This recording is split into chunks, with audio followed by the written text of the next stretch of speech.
ಇನ್ನು by election ಕಾವು ಶುರುವಾದಾಗಿನಿಂದ ಜಮೀರ್ ಅಹಮದ್ ಸಿಕ್ಕಾಪಟ್ಟೆ ಸದ್ದು ಮಾಡ್ತಾ ಇದ್ದಾರೆ. ಅದರಲ್ಲೂ ದಾವಣಗೆರೆ ಬೈ ಎಲೆಕ್ಷನ್ ವಿಚಾರದಲ್ಲಿ ಗೊಂದಲ ಮೂಡಿಸಿ ಹೈಕಮಾಂಡ್ ಕೆಂಗಣ್ಣಿಗೂ ಗುರಿಯಾಗಿದ್ರು ಜಮೀರ್.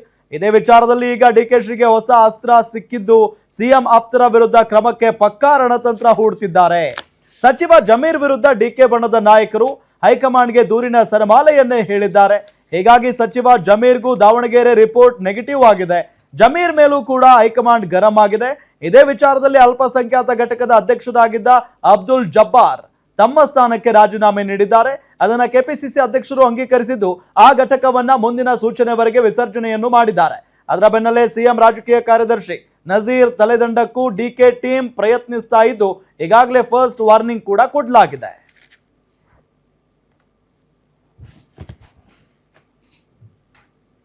ಮೇಡಮ್, ಜಮೀರ್ ಅಹಮದ್ ಖಾನ್ ಅವ್ರಿಗೆ ಅಷ್ಟೊಂದು ನೆಗೆಟಿವ್ ಆಗ್ಬಿಡ್ತಾ ಅಂತ ಈ ವಿಚಾರ? ಅಲ್ಲ, ಜಮೀರ್ ಅಹಮದ್ ಖಾನ್ ವಿಚಾರದಲ್ಲಿ ಹೈಕಮಾಂಡ್ ಇಷ್ಟು ಸ್ಟ್ರಾಂಗ್ ಆಗಿ ಒಂದು ಕ್ರಮ ತೆಗೆದುಕೊಳ್ಳುತ್ತೆ ಅಂತ ನನಗೆ ಅನಿಸ್ತಾ ಇಲ್ಲ. ಯಾಕೆ ಅಂತಂದ್ರೆ ಗುಬ್ಬಿ ಮೇಲೆ ಬ್ರಹ್ಮಾಸ್ತ್ರ ಅನ್ನೋ ತರದಲ್ಲಿ ಜಬ್ಬರ್ ಅವ್ರಿಗೆ ಹೇಳಿದೆ, ಇನ್ನೊಬ್ರಿಗೆ ಹೇಳಿದೆ. ಬಟ್ ಜಮೀರ್ ಅಹಮದ್ ಖಾನ್ ಅವರನ್ನ ಟಚ್ ಮಾಡುತ್ತಾ ಬಿಕಾಸ್ ಆಫ್ ಅವ್ರ ಹಿಂದೆ ಇರುವಂತಹ ಮತ ಬ್ಯಾಂಕ್. ಜಮೀರ್ ಅಹಮದ್ ಖಾನ್ ಒಂದು ವಿಷಯ ರಾಮ್, ನೀವು ನಾಯಕನನ್ನ ಸೃಷ್ಟಿ ಮಾಡಕ್ಕಾಗಲ್ಲ. ನಾಯಕ ತಾನಾಗೆ ಸೃಷ್ಟಿ ಆಗ್ತಾನೆ ಆತನ ಸ್ವಂತ ಶಕ್ತಿ, ಸಾಮರ್ಥ್ಯ ಮತ್ತು ಪ್ರತಿಭೆಯಿಂದ. ಆ ನಾಯಕತ್ವವನ್ನು ನೀವು ತಡೆಯಕ್ ಆಗೋದಿಲ್ಲ.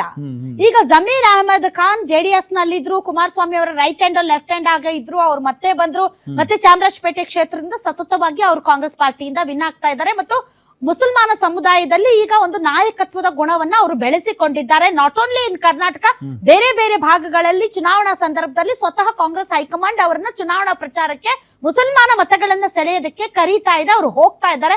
ಆಂಧ್ರ ಹೋಗಿದ್ರು, ತೆಲಂಗಾಣ ಹೋಗಿದ್ರು, ಈಗ ಕೇರಳ ಕೂಡ ಹೋಗಿದ್ದಾರೆ. ಸೊ ಅವ್ರೊಬ್ರೇನಾ ಅಂತಂದ್ರೆ ಅವ್ರೊಬ್ರೇ ಅಲ್ಲ. ಆದರೆ ಸಿದ್ದರಾಮಯ್ಯನವ್ರು ಒಬ್ರೇನಾ ಅಂತಂದ್ರೆ ಅಹಿಂದ ನಾಯಕರು ಬಹಳಷ್ಟು ಜನ ಇದ್ದಾರೆ. ಬಟ್ ಆ ಒಂದು ವೋಟ್ ಪುಲ್ಲಿಂಗ್ ಕೆಪಾಸಿಟಿ, ಆ ಒಂದು ಮಾಸ್ ಲೀಡರ್ ವ್ಯಕ್ತಿತ್ವ ಮತ್ತು ಅಪೀರಿಯನ್ಸ್ ಒಬ್ಬರಿಗೆ ಸಿಗಕ್ ಕಾರಣ ಸಿಗತ್ತೆ. ಸೊ ಈಗ ಮುಸಲ್ಮಾನ ಸಮುದಾಯದಲ್ಲಿ ಜಮೀರ್ ಆ ಒಂದು ಅರ್ಹತೆಯನ್ನ ಗಿಟ್ಟಿಸಿಕೊಂಡಿದ್ದಾರೆ. ನೀವು ಒಬ್ಬರನ್ನ ಕೆಳಗಿಳಿಸಿ ನೀವು ಮೇಲೆ ಇರೋದಲ್ಲ, ಒಬ್ಬರನ್ನ ಕೆಳಗೆ ಹಾಕಿ ಅವರನ್ನ ತುಳಿದು ನೀವು ಮೇಲೆ ಹೇಳೋದಲ್ಲ. ಅವರಿಗೆ ಎದೆಗೆ ಎದೆ ಕೊಟ್ಟು ನೇರವಾಗಿ ಫೈಟ್ ಮಾಡಿ ಮೇಲೆ ಹೇಳ್ಬೇಕು. ನಿನ್ನನ್ನು ತುಳಿದು ನಾನು ಮೇಲೆ ಹೇಳ್ತೀನಿ ಅಂದ್ರೆ ಅದಕ್ಕೆ ನಾಯಕತ್ವ ಅನ್ನೋದಿಲ್ಲ, ಅದನ್ನ ಹೇಳಿತನ ಅಂತ ಅಂತಾರೆ. ತುಂಬಾ ಖುಷಿ ಆಗ್ತಾ ಇದೆ. ಯಾಕೆಂದ್ರೆ ಇವತ್ತು ಎಷ್ಟೋ ಜನ ಮಹಿಳೆಯರು ಹೇಳ್ತಾ ಇದ್ರು, ನನಗೆ PCOD ಪ್ರಾಬ್ಲಮ್ ಇತ್ತು ಸರ್, ಥೈರಾಯ್ಡ್ ಪ್ರಾಬ್ಲಮ್ ಇತ್ತು ಸರ್, ಆರಾಮಾಗಿ ನಾನು ಸಣ್ಣ ಆದೆ ಸರ್, ತುಂಬಾ ಥ್ಯಾಂಕ್ ಯು ಅಂತ ಎಷ್ಟೋ ಜನ ಹೇಳ್ತಾ ಇದ್ರು.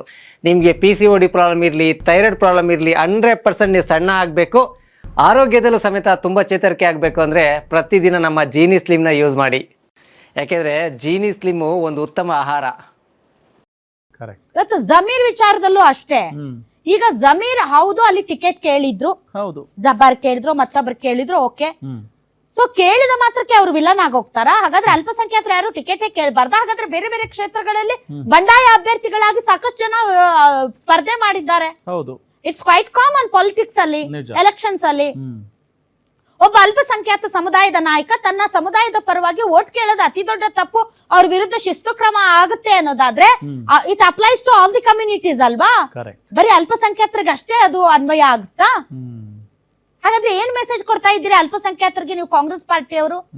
ಓನ್ಲಿ ಬಿಕಾಸ್ ನೀವು ಮಲ್ಲಿಕಾರ್ಜುನ್ ಅವ್ರನ್ನ ಮೆಚ್ಚೋದಕ್ಕೋಸ್ಕರ ಇಷ್ಟು ದೊಡ್ಡ ನೀವು ಏನು ಭಾಂಗಡಿ ಮಾಡಿ ಇಷ್ಟು ದೊಡ್ಡ ಒಂದು ಬ್ಯಾಡ್ ಮೆಸೇಜ್ ಅಲ್ಪಸಂಖ್ಯಾತರಿಗೆ ಪಾಸ್ ಮಾಡ್ಬೇಕಾ? ಆಲ್ರೆಡಿ ದಾವಣಗೆರೆ ದಕ್ಷಿಣದಲ್ಲಿ ಸಮುದಾಯ ಒಂದಿಷ್ಟು ಬೇಸರಕ್ಕೆ ಒಳಗಾಗಿದೆ. ನೀವು ಒಬ್ಬ ಲೀಡರ್ ಬಂದು ಭಾಷಣ ಮಾಡಿದ ತಕ್ಷಣ ಇಡೀ ಸಮುದಾಯವನ್ನ ಬದಲಾಯಿಸ್ತೀರಿ ಅನ್ನೋದಾದರೆ, ಒಂದು ಭಾಷಣ ಇಡೀ ಸಮುದಾಯವನ್ನೇ ಫುಲ್ ಮಾಡಿ ವೋಟ್ ಮಾಡಿಸುತ್ತೆ ಅನ್ನೋದಾದ್ರೆ ಇಷ್ಟೊತ್ತಿಗೆ ಎಷ್ಟೋ ಜನ ಎಷ್ಟೋ ಸಾರಿ ಗೆದ್ದು ಬಿಡ್ತಾ ಇದ್ರು. ಒಬ್ಬ ನಾಯಕನ ಮಾತಿಗೆ ಅಷ್ಟು ಬೆಲೆ ಇದೆ ಅಂದ್ರೆ ಅವನನ್ನ ನಾಯಕ ಅಂತ ಒಪ್ಕೊಳ್ಳಿ ನೀವು. ಹೌದಾ? ಒಬ್ಬ ನಾಯಕನ ಮಾತಿಗೆ ಒಂದು ಸಮುದಾಯ ರಿಯಾಕ್ಟ್ ಮಾಡುತ್ತೆ ಅನ್ನೋದಾದ್ರೆ ಅದನ್ನ ಒಪ್ಕೊಳ್ಳಿ ನೀವು. ಆಮೇಲೆ ಜಮೀರ್ ಈಗ ಜಬ್ಬರ್ ಅವ್ರು MLC ಹೌದು, ಅವ್ರ ಅವಧಿ ಇತ್ತು, ಅವ್ರು 3 ಸರಿ ಆಗಿದ್ರು. ಅವರು ಮಲ್ಲಣ್ಣ ಅಂತ ಕರೀತಾರೆ ಮಲ್ಲಿಕಾರ್ಜುನ್ ಅವರನ್ನ. ಸೊ ಅವ್ರ ಆಪ್ತರಾಗಿದ್ರು. ಈ ಬಾರಿ ಅವ್ರು ಟಿಕೆಟ್ ಕೇಳಿದ್ರು, ಅವ್ರು ಸಿಕ್ಕಿಲ್ಲ, ಅವ್ರ ಮಗನಿಗೆ ಸಿಕ್ಕಿದೆ. ನೀವು ಸಾದಿಕ್ ಪೈಲ್ವಾನ್ ನಮ್ ದೊಡ್ಡಪ್ಪನ ಮಗ ಅಂತ ಹೇಳಿದ್ರು ಮಲ್ಲಿಕಾರ್ಜುನ್ ಅವರು. ಜಬ್ಬರ್ ಯಾಕಾಗ್ಲಿಲ್ಲ? ನೀವೇ ಬೆಳೆಸಿದ್ದು ಅಫ್ಕೋರ್ಸ್, ಅದ್ರಲ್ಲಿ ಎರಡು ಮಾತಿಲ್ಲ. ಸಾದಿಕ್ ಪೈಲ್ವಾನ್ ಅವ್ರ ಮನೆಗೆ ಸಿಎಂ, DCM, ಸಚಿವರು, ಸಲೀಂ ಅಹಮದ್, ರಿಜ್ವಾನ್ ಹರ್ಷದ್ ಎಲ್ಲಾರು ಹೋಗಿ ಅವ್ರ ಕೈ ಕಾಲು ಹಿಡಿದ್ರಿ, ಅವ್ರನ್ನ ಎತ್ತಾಕೊಂಡ್ ಬೆಂಗಳೂರಿಗೆ ಬಂದ್ರಿ, ಪಕ್ಕದಲ್ಲಿ ಕೂರ್ಸ್ಕೊಂಡ್ ಪತ್ರಿಕಾಗೋಷ್ಠಿ ನಡೆಸಿದ್ರಿ, ಅವ್ರನ್ನ ಮನವೊಲಿಸಿದ್ರಿ. ಅದ ಜಬ್ಬಾರ್ ಮನೆಗೂ ಹೋಗ್ಬೇಕಾಗಿತ್ತು ನೀವು. ಬಾರಪ್ಪ ಆದ್ರೆ ಆಗ್ಲಿ, ಮೊನ್ನೆ MLC ಮಾಡಿದೀವಿ ಎಷ್ಟಂತ ನಿನಗೆ ಪ್ರತಿ ಸಲ ಇದು ಕೊಡೋದು, ಹೋಗ್ಲಿ ಅಂತ ಅವ್ರನ್ನ ನೀವು ವಿಶ್ವಾಸಕ್ಕೆ ತಗೊಳ್ಬಹುದಾಗಿತ್ತು. ಅವ್ರ ಮನೆಗೆ ಹೋಗಕ್ ನಿಮ್ಗೆ ಆಗಲ್ಲ, ಇವ್ರ ಮನೆಗೆ ಮಾತ್ರ ಹೋಗಿ ಇವ್ರನ್ನ ಎತ್ತಾಕೊಂಡ್ ಬಂದು ಇವ್ರ ಮನೇಲಿ ಪ್ರೆಸ್ ಮೀಟ್ ಮಾಡಿಸ್ತೀರಿ, ಹೌದಾ? ಜಮೀರ್ ಅಹಮದ್ ಹೋದ್ರು, ಜಮೀರ್ ಅಹಮದ್ ಟಿಕೆಟ್ ಕೇಳಿದ್ರು, ಟಿಕೆಟ್ ಕೊಡ್ಲಿಲ್ಲ, ಹಿ ಕೇಮ್ ಬ್ಯಾಕ್ ಅಂಡ್ ಮತ್ತೆ ಹೋಗ್ಲಿಲ್ಲ ಅವರು, ಹೌದಾ? ಜಮೀರ್ ಅಹಮದ್ ಯಾರು? ಸಿದ್ದರಾಮಯ್ಯನವರ ಬಣ. ರಾಜಣ್ಣ ಅವರು ಇಲ್ಲ, ಸಿದ್ದರಾಮಯ್ಯನವರು ಮುಖ್ಯಮಂತ್ರಿ ಆಗೇ ಇರ್ತಾರೆ, 5 ವರ್ಷ ಅವರೇ ಕಂಟಿನ್ಯೂ ಆಗ್ತಾರೆ, ಅವ್ರನ್ನ ಅಲಗಾಡ್ಸಕ್ ಆಗೋದಿಲ್ಲ ಅಂತ ಪದೇ ಪದೇ ಹೇಳಿಕೆ ಕೊಡ್ತಾ ಇದ್ರು. ಕೊನೆಗೆ ಅವ್ರು ಇವಾಗ ಎಲ್ಲಿದ್ದಾರೆ? ಉಚ್ಚಾಟನೆಗೊಂಡಿದ್ದಾರೆ. ಜಮೀರ್ ಅಹಮದ್ ಖಾನ್ ಇಲ್ಲ, CM ಸೀಟ್ ಖಾಲಿ ಇಲ್ಲ, ಸಿದ್ದರಾಮಯ್ಯನವ್ರು ಕೆಳಗಿಳಿಯಲ್ಲ, ಅವರೇ ಮುಂದಿನ 5 ವರ್ಷಗಳಿಗೆ ಮುಖ್ಯಮಂತ್ರಿ ಅಂತ ಹೇಳಿರುವಂತ ಜಮೀರ್ ಅಹಮದ್ ಖಾನ್ ಮತ್ತೆ ಈಗ ಟಾರ್ಗೆಟ್. ಯಾಕೆ ಸಿದ್ದರಾಮಯ್ಯನವ್ರು ಮುಖ್ಯಮಂತ್ರಿ ಆಗಿರ್ಬೇಕು ಅನ್ನೋರೇ ಟಾರ್ಗೆಟ್ ಆಗ್ತಾರೆ? ಜಮೀರ್ ಅಹಮದ್ ಖಾನ್ ಬಂದು ಹೋದ್ಮೇಲೆ ರಿಜ್ವಾನ್ ಮತ್ತು ಸಲೀಂ ಅಹಮದ್ ಎಂಟ್ರಿ ಆಗುತ್ತೆ. ಎಂಟ್ರಿ ಆಗಿ ಅವ್ರೇನೋ ಎಲ್ಲಾ ಕಡೆ ಓಡಾಡಿದ್ರಂತೆ, ಒಂದು ರಿಪೋರ್ಟ್ ತಗೊಂಡ್ರಂತೆ. ಆ ರಿಪೋರ್ಟ್ ಅಲ್ಲಿ ಜಮೀರ್ ಅಹಮದ್ ಖಾನ್ ಪಕ್ಷೇತರ ಮತ್ತು SDPIಗೆ ಸಪೋರ್ಟ್ ಮಾಡಿದ್ರು, ಫಂಡ್ ಮಾಡಿದ್ರು ಅಂತ ರಿಪೋರ್ಟ್ ಕೊಟ್ರಂತೆ. ಸುರ್ಜೇವಾಲಾ ಅವರು ಆ ರಿಪೋರ್ಟ್ ಗಂಭೀರವಾಗಿ ಪರಿಗಣಿಸಿದ್ರಂತೆ, ಜಬ್ಬರ್ಗೆ ರಾಜೀನಾಮೆ ಕೊಡಿ ಅಂತ ಅಂದ್ರಂತೆ, ಇನ್ನೊಬ್ರು ಯಾರಿಗೋ ನಾಸೀರ್ ಅವರಿಗೂ ಕೂಡ ರಾಜೀನಾಮೆ ಕೊಡಿ ಅಂತ ಅಂದ್ರಂತೆ. ಏನಿದೆಲ್ಲ ಜನ ದಡ್ರ? ನಿಮ್ಮ ಪ್ರಾಕ್ಸಿ ಗ್ರೂಪ್ ಗಳನ್ನ ಆಕ್ಟಿವ್ ಮಾಡಿ ನೀವಿಬ್ರು ಮಾಡ್ತಾ ಇರೋದು ಪಕ್ಷಕ್ಕೆ ಎಷ್ಟು ಡ್ಯಾಮೇಜ್ ಆಗ್ತಾ ಇದೆ ಅಂತ ಗೊತ್ತಾಗ್ತಾ ಇಲ್ಲ ನಿಮ್ಗೆ? ಅಲ್ಪಸಂಖ್ಯಾತ ಸಮುದಾಯದಲ್ಲಿ ಯಾವ ರೀತಿಯಾದಂತ ಅಭದ್ರತೆ ಕಾಡ್ತಾ ಇದೆ ಅನ್ನೋದು ಗೊತ್ತಾಗ್ತಾ ಇಲ್ಲ ನಿಮ್ಗೆ? ಒಂದು ಟಿಕೆಟ್ ಕೇಳಿದ್ದನ್ನ ನಿಮ್ಗೆ ಸಹಿಸ್ಕೊಳಕ್ ಆಗ್ತಾ ಇಲ್ಲ ಪಾರ್ಟಿಯಲ್ಲಿ ಅಂತಂದ್ರೆ ಏನ್ ಮೆಸೇಜ್ ಪಾಸ್ ಮಾಡ್ತಾ ಇದ್ದೀರಾ ನೀವು ಮುಸಲ್ಮಾನ ಸಮುದಾಯಕ್ಕೆ? ಹೌದಲ್ವಾ? ಸೊ ರಿಜ್ವಾನ್ ಅರ್ಷದ್ ಇವತ್ತು ಹೋಗಿದ್ದಾರೆ ಅಲ್ಲಿ, ನಾನು ಕೂಡ ಸಚಿವನಾಗ್ಬೇಕು ಅಂತ, ಹೌದಲ್ವಾ? ಸೊ ಬೈಟ್ ಪ್ಲೇ ಆಯ್ತಾ ರಿಜ್ವಾನ್ದು? ಎಸ್, ಪ್ಲೇ ಮಾಡಿ.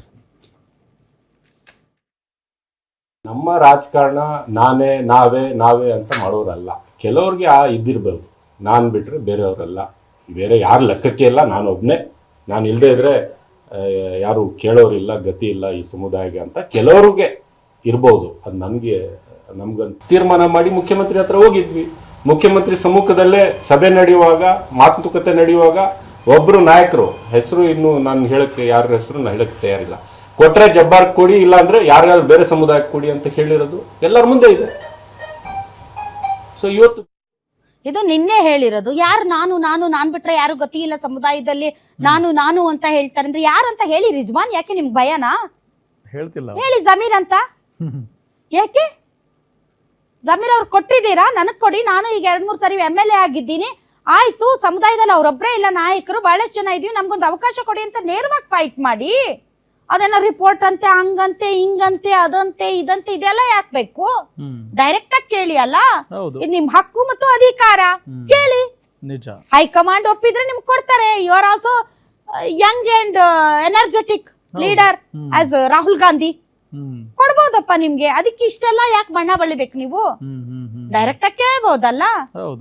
ಒಂದ್ ಟಿಕೆಟ್ ಕೇಳಿದಕ್ಕೆ ಇಷ್ಟೆಲ್ಲ ಆಕ್ಟಿವ್ ಆಗಿ ಸುರ್ಜೇವಾಲಾ ಅವರು ಜಮೀರ್ ಅಹಮದ್ ಖಾನ್ ಹೋಗಿ ಅಲ್ಲಿ ವೇಣುಗೋಪಾಲ್ನ ಹೊಗಳಿದ್ರು ಅಂತ ನೀವು ಅವ್ರ ವಿರುದ್ಧ ಕ್ರಮಕ್ಕೆ ಮುಂದಾಗ್ತೀರಾ? ಜಮೀರ್ ಅಹಮದ್ ಖಾನ್ ಅವ್ರಿಗೆ ಸ್ಟ್ರಾಂಗ್ ಆದಂತ ಮತ ಬ್ಯಾಂಕ್ ಇದೆ. ಅಂದ್ರೆ ಟೇಕನ್ ಫಾರ್ ಗ್ರಾಂಟೆಡ್ ಮುಸಲ್ಮಾನರನ್ನ ಇವರು. ಏನ್ ಮಾಡಿದ್ರು ಇವ್ರಿಗೆ ಬೇರೆ ಆಪ್ಷನ್ ಇಲ್ಲ ಅಂತ. ಕಾಲ ಬದಲಾಗ್ತಾ ಇದೆ. ಬೇರೆ ಬೇರೆ ಭಾಗದಲ್ಲಿ ಬಿಹಾರ, UP ಈ ಕಡೆ ಎಲ್ಲ ಮುಸಲ್ಮಾನರು ಬದಲಾಗಿದ್ದಾರೆ. ಬಿಜೆಪಿ ಪರ ಒಲವನ್ನ ವ್ಯಕ್ತಪಡಿಸ್ತಾ ಇದ್ದಾರೆ. ಬಿಕಾಸ್ ನೀವು ಅವರನ್ನ ಬಳಸಿ ಬಿಸಾಕ್ತೀರಿ ಅನ್ನುವಂತ ಮನೋಭಾವನೆ ಅವರಿಗೆ ಬಂದಿದೆ. ಏನಪ್ಪ ನೋಡೋಣ ಏನೇನಾಗುತ್ತೆ ಅಂತ. But Jabbar is easy target, Salim Ahmed also easy target, Zameer Ahmed Khan ಅಲ್ಲ.